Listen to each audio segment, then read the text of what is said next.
Ketidakcocokan itu selalu ada, dan itulah yang seringkali membuat kita ini terjadi kesalahpahaman di dalam rumah tangga.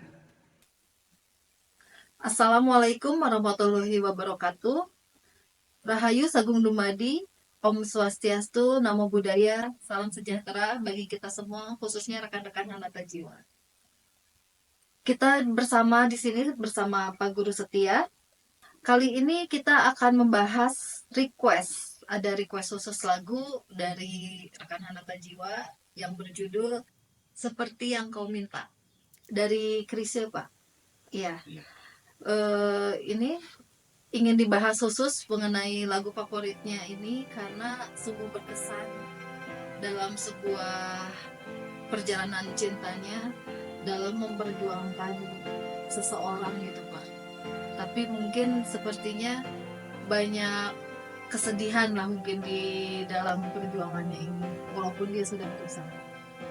Baik, tidak lama lagi silakan Pak untuk kita bahas.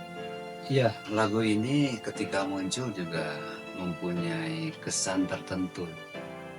Jadi ketika saya waktu itu melihat di televisi ya, lalu mendengarkan lagu ini, satu kali saja mendengarkan lagu ini, kok menyentuh jiwa saya begitu ya.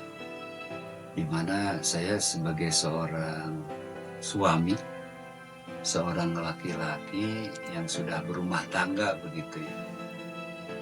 Langsung lagu itu menusuk jantung saya. Ada syairnya itu di dalam refrennya kalau nggak salah. Aku tahu ku takkan bisa menjadi seperti yang engkau minta. Namun selama napas Berhembus, berhembus, aku kan mencoba begitu ya.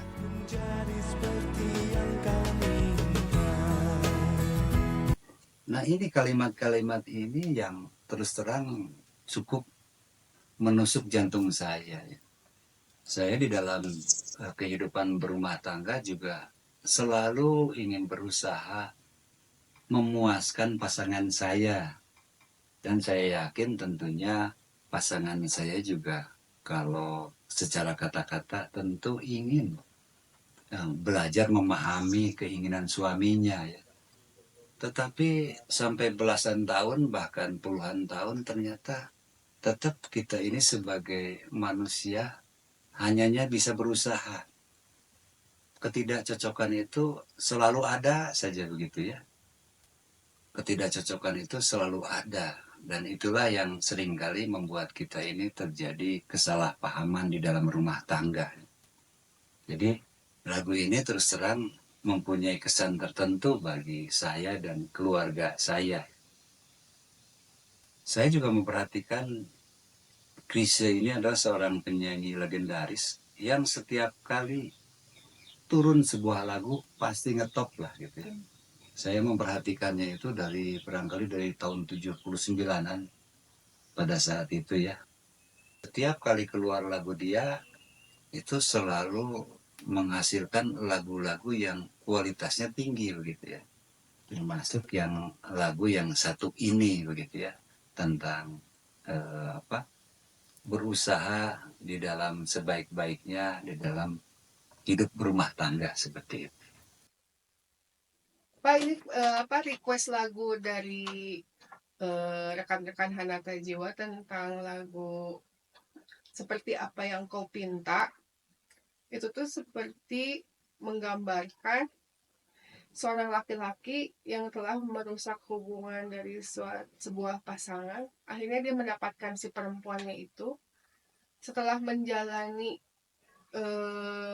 kehidupan dengan perempuan yang diinginkannya itu, ternyata dia merasa tidak sebaik pasangan wanita ini sebelumnya. Dan tersirat dari lagu ini bahwa si wanita ini juga seperti ada penyesalan gitu. Bagaimana cara kedua pasangan ini menyikapi agar ibaratnya pernikahan mereka atau hubungan mereka itu tetap berjalan dengan baik. Ya, yang perlu diingat adalah bahwa manusia itu sifatnya unik ya. Jadi dengan memahami sifat manusia unik itu, kita tidak boleh membandingkan dengan yang lain. Ya tadi dikatakan mungkin dia juga pernah membina hubungan sebelumnya dengan pacarnya yang lalu begitu, seolah-olah dia ingin seperti itu. Nah, padahal tadi hukum yang pertama adalah setiap manusia itu sifatnya unik gitu. Jadi di dalam agama pun sebetulnya kalau kita sudah hidup berumah tangga, membanding-bandingkan pasangan kita dengan orang lain itu adalah sebuah hal yang tidak boleh, malah sebuah larangan. Barangkali Anda juga ingat kan kalau masa pacaran pertama, aku akan menerima kamu apa adanya. Jangan sampai kata-kata itu adalah hanya ungkapan atau omongan belaka, ya gitu ya. Tetapi kalau menyangkut tadi soal keinginan sih, boleh-boleh saja kita ungkapkan. Misalkan kamu itu kurang rajin, bangunnya agak siang, boleh enggak? Supaya kita bisa mengerjakan pekerjaan, kamu bangunnya agak lebih pagi gitu. Tapi itu pun tidak boleh dengan membandingkan dengan pacarnya yang dulu itu. Tidak boleh. Jadi itu di dalam agama saya kira itu. Baik soal karakteristik seseorang pasangan maupun tentang keadaan, misalkan keadaan ekonomi juga. Itu sebetulnya di dalam agama tidak boleh dibanding-bandingkan seperti itu. Jadi pertama adalah dengan cara terbuka, dengan dialog, dengan dua arah. Saya ingin kamu itu seperti ini, boleh gitu ya. Tapi sebaliknya, apa yang kamu inginkan dari saya juga seharusnya kan seimbang. Jangan kita itu maunya pasangan kita berubah, tapi sementara diri kita sendiri nggak mau berubah. Itu harus terdapat keseimbangan. Agama lebih lanjut mengajarkan kepada kita di luar cara terbuka itu adalah dengan cara tertutup, yaitu berdoa. Jadi kita boleh saja, misalkan tadi ada kekurangan pasangan kita tuh, misalkan bangunnya kesiangan, misalkan saja kekurangan yang kedua ibadahnya kurang rajin, kita malah lebih bagus di dalam agama itu memintanya kepada Allah. Ya Allah, setelah selesai sholat wajib, mudah-mudahan saya ingin pasangan kita itu bisa berubah ke arah yang lebih baik. Bangunnya supaya lebih giat. Yang kedua ibadahnya supaya lebih rajin dan sebagainya.